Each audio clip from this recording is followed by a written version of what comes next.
Pozdravljeni, dragi otroci! Dobrodošli v mojem knjižnem kotičku. Najbrž je vsak izmed nas že kdaj padel in res srčno upam, da se pri tem ni prehudo poškodoval. Ampak v današnji pravljici pa bomo spoznali volka, ki je padel, ne boste verjeli, iz pravljice. Ja.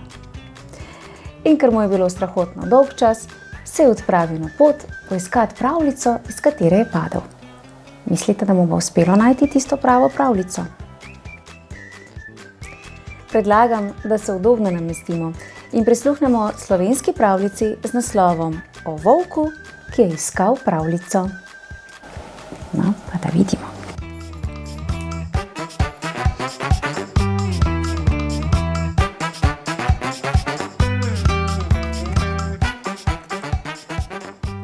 To je zgodba o volku, ki je nekega deževnega popoldneva padel naravnost iz pravljice.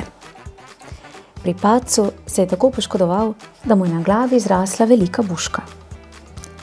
Najhuje pa je bilo, ker se ni mogel spomniti, iz katere pravljice prihaja.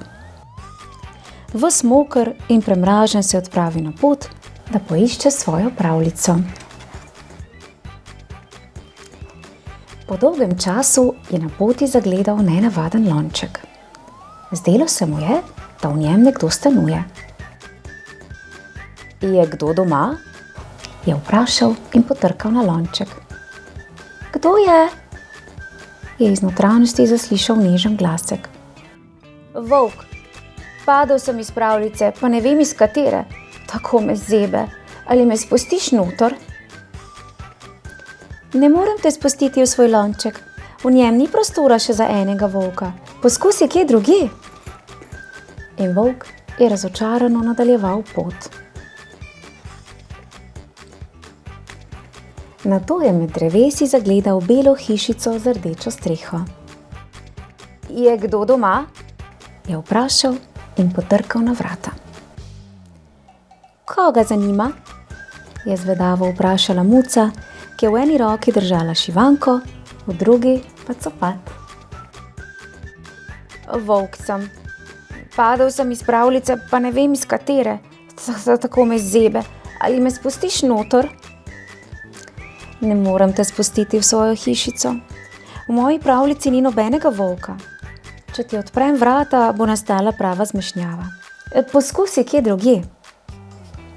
In volk je moral naprej. Znočilo se je in bil je že pošteno lačen. Utrujeno se je usedel pod prvo drevo, da bi malo zadremal. Mimo je priletela kresnička in ga nagovorila. Kaj pa počneš tukaj? Tako pozno je že. Pravljico iščem, je kresnički potožil volk. Morda ti veš, iz katere pravljice prihajam? Ne vem, lahko pa povprašam svojega prijatelja Črička. Prav danes ima v bližini svoj prvi koncert, je dejala kresnička in poletela v noč. Ale kdo mi lahko pomaga? Je glasno tarnal volk in se smilil samemu sebi, kajti bolela ga je prav vsaka koščica v telesu. Jaz ti ne morem, je dejal Čriček, ki je prav takrat pričričkal svojo prijateljico kresničko. Lahko pa ti kaj zaigram. Iz katere pravljice pa prihajaš? Ga je vprašal volk. Iz pravljice o zelo tihem čričku, mu je odvrnil Čriček. In jaz prihajam iz pravljice o zelo osamljeni kresnički, je hitela pripovedovati Čričkova prijateljica. Vem, kako osamljenega se počutiš, zato lahko vse do jutra ostanem s teboj, je še dodala prijazna kresnička. In tako so volk, Čriček in kresnička skupaj preživeli noč. Zjutraj pa se je volk odpravil na pot, odločen, da bo našel pravljico, iz katere je tako nesrečno padel. Topli sončni žarki so mu ogreli kožuh in ob robu gozda se je najedel svežih jagod. Bil je spočit in dobre volje.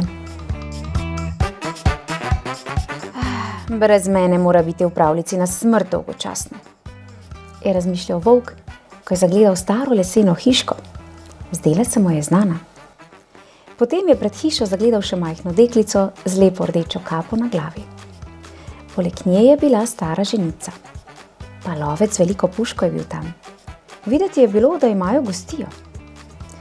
In čeprav se je pravkar najedel svežih jagod, ga je mikalo, da bi se jim pridružil. Morda pa prihajam prav iz te pravljice. Bilo bi naravnost fantastično, se je razveselil volk. Pa tudi mesni prigrizek mi ne bi škodoval, je glasno razmišljal, medtem ko si je oblizoval velika usta. Naj ti na misel ne pride, se je s košate hrastove veje oglasila sraka tatica. Kdo pa si ti, predrznica? Jo je jezno vprašal volk.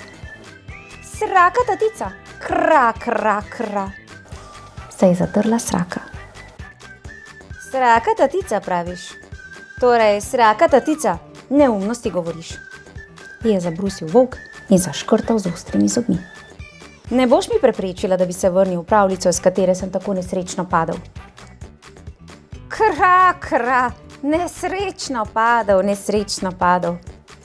je kot papagaj ponavljala sraka in se tako smejala, da bi skoraj padla s hrastove veje. Prav nič nisi nesrečno padel, porinili so te v vodnjak, kra, ha, ha, ha, ha. Porinili praviš? Porinili? Ni mogel verjeti volk. Ja, porinili so te, ker si požrl tisto malo deklico in njeno babico, se je drla sraka tatica in kazala proti hišici. Nisem jo požrl, saj tudi sama vidiš, da sta tam pred hiško, prav veseli in zdravi, je ugovarjal volk. Lovec jo je rešil, iz tvojega požrešnega trebuha jo je rešil, zato sta tako veseli in zdravi, kra, kra, kra, se ni dala sraka tatica. In nikar ima ne hodi blizu, kra, kra, kra, če ti je koža draga, mu je še svetovala.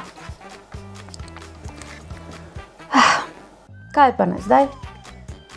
Je razočarano zavzdihnil volk, ko je sprevidel, da se je zaman veselil.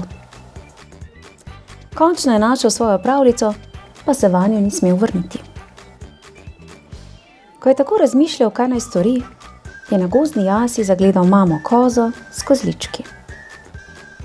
Že vem, se je v hipu razveselil in se pogladil po trebuhu. Novo pravljico si poiščem. O, ti volk, ti. Ja, priznam, da sem na tiho upala, da volku le ne bo uspelo najti pravljice. A volk na koncu ni mogel iz svoje kože. Še dobro, da smo že skoraj da vsi prisluhnili pravljici Volk in 7 kozličkov in poznamo konec te pravljice. Drugače pa zelo zanimiva pravljica o pravljicah. Otroci, v mojem knjižnem kotičku pa lahko poleg pravljice Volk in 7 kozličkov prisluhnete še pravljici Volk, ki ni hotel več hoditi. Zelo zanimiva ter zabavna zgodba. Vabljeni k poslušanju. Prijeten pozdravček prav vsem, ki tako radi poslušate pravljice. Čau, čau. Kako simpatično.